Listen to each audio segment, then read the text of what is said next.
کشمیر ایک خوبصورت علاقہ، لیکن اس کے دامن میں چھپی ہے ایک ایسی کہانی جو 77 سال سے درد، جد و جہد اور ناانصافی سے لکھی جا رہی ہے۔ کیا آپ جانتے ہیں کہ تقسیم ہند کے وقت کشمیر کا اصل حق کس کا تھا؟ کیا آپ جانتے ہیں کہ آرٹیکل 370 کیا تھا اور اسے کیوں ختم کیا گیا؟ اور آج 2025 میں کشمیر کس حال میں ہے؟ آج کی ویڈیو میں آپ کو انصاف کے ساتھ بتاؤں گا کشمیر کی مکمل اور اصل کہانی، تو ویڈیو کو آخر تک دیکھیں۔ آئیے جانتے ہیں۔ 1947 میں جب برطانیہ نے ہندوستان کو دو ممالک میں تقسیم کیا، پاکستان اور ہندوستان، تو اس وقت سب کانٹیننٹ یعنی آج کے پاکستان اور انڈیا میں 562 ریاستیں تھیں، جنہیں فیصلہ دیا گیا تھا کہ وہ پاکستان یا ہندوستان میں شامل ہو۔ ریاست جموں کشمیر بھی انہی میں سے ایک تھی۔ یہاں کی 80% سے زیادہ آبادی مسلم تھی، لیکن کشمیر کا راجہ ہری سنگھ ایک ہندو تھا۔ راجہ نے نہ ہندوستان میں شامل ہونے کا اعلان کیا، نہ پاکستان کے ساتھ، بلکہ وہ آزاد ریاست کا خواب دیکھنے لگا۔ لیکن 1947 میں جب قبائلی لوگ پاکستان سے کشمیر کی طرف بڑھے تاکہ کشمیر کو پاکستان کا حصہ بنایا جا سکے، تو مہاراجہ نے ہندوستان سے مدد مانگی اور 26 اکتوبر 1947 کو ایک معاہدہ کر کے کشمیر کو ہندوستان کے ساتھ شامل کر دیا۔ پاکستان نے اس الحاق کو تسلیم نہ کیا۔ اسی دن سے کشمیر ایک مسئلہ بن گیا۔ 1948 میں یونائیٹڈ نیشن میں مسئلہ کشمیر اٹھایا گیا۔ UN نے کہا کہ کشمیر کے عوام سے ریفرینڈم کے ذریعے پوچھا جائے کہ وہ پاکستان کے ساتھ جانا چاہتے ہیں یا ہندوستان کے ساتھ، لیکن یہ ریفرینڈم آج تک نہیں ہو سکا۔ پاکستان اور ہندوستان کے درمیان کشمیر پر 3 جنگیں ہو چکی ہیں: 1947 کی جنگ،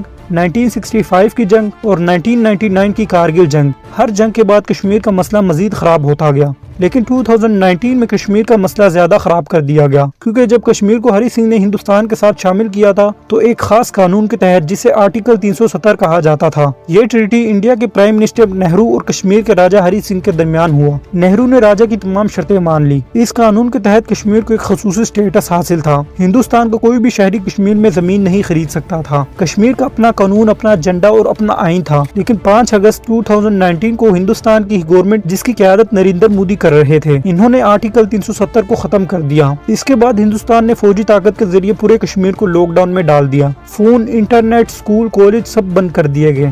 ہزاروں کشمیری لوگوں کو بغیر مقدمے کے گرفتار کیا گیا۔ مودی حکومت کا منصوبہ یہ تھا اور ہے کہ کشمیر میں باہر سے ہندو آباد کیے جائیں تاکہ وہاں کی آبادی کا تناسب بدلا جائے، جیسے کہ ہندو شہریوں کو زمین دینے کی اسکیمیں، ہندو کو کشمیر کی شہریت دے کے قوانین میں تبدیلی، کشمیری مسلمانوں کی زمینوں پر قبضے۔ یہ سب کچھ اس لیے کیا جا رہا ہے کہ کشمیری مسلمانوں کی اکثریت ختم ہو جائے اور ایک دن آئے جب وہ اپنے کشمیر کی مانگ نہ کر سکیں۔ کشمیر کی صورتحال کو سمجھنے کے لیے ہمیں 2 اور ریاستوں کی مثال دیکھنی ہوگی، جیسے کہ جوناگڑھ، جہاں کا راجہ مسلمان تھا لیکن عوام کی اکثریت ہندو تھی۔ جب جوناگڑھ کے نواب نے پاکستان کے ساتھ شامل ہونے کا اعلان کیا تو ہندوستان نے زبردستی جوناگڑھ کو اپنے ساتھ شامل کر لیا۔ اور اس کے علاوہ ایک اور ریاست حیدرآباد، جہاں کا نواب مسلمان تھا لیکن اکثریت ہندو تھی۔ نواب نے آزادی کا اعلان کیا، مگر ہندوستان نے فوجی کارروائی کر کے اسے بھی ہندوستان کا حصہ بنا دیا۔ تو سوال یہ ہے کہ اگر جوناگڑھ اور حیدرآباد میں اکثریت کی بنیاد پر فیصلہ کیا گیا تو پھر کشمیر میں مسلمانوں کی اکثریت کے باوجود انہیں ان کا حق کیوں نہیں دیا جا رہا؟ 2025 کی صورتحال میں بھی کشمیر کا مسئلہ جو کا تو ہے۔ ہندوستان کی فوجی موجودگی آج بھی شدت سے قائم ہے۔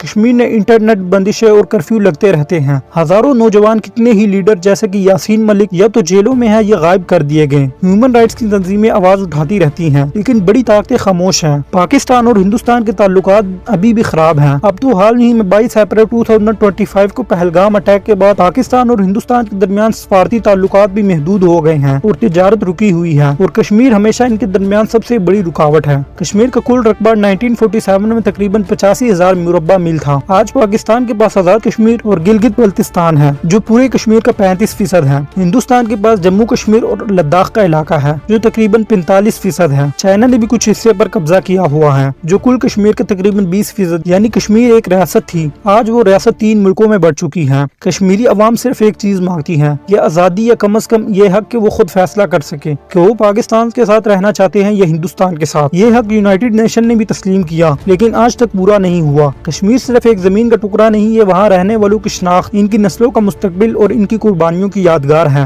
ہمیں کشمیریوں کو صرف خبروں کا موضوع نہیں بنانا چاہیے، بلکہ ان کی آواز دنیا تک پہنچانی ہے۔ آپ کا کیا خیال ہے؟ کیا کشمیریوں کو ان کا حق ملنا چاہیے؟ کمنٹ میں اپنی رائے ضرور دیں۔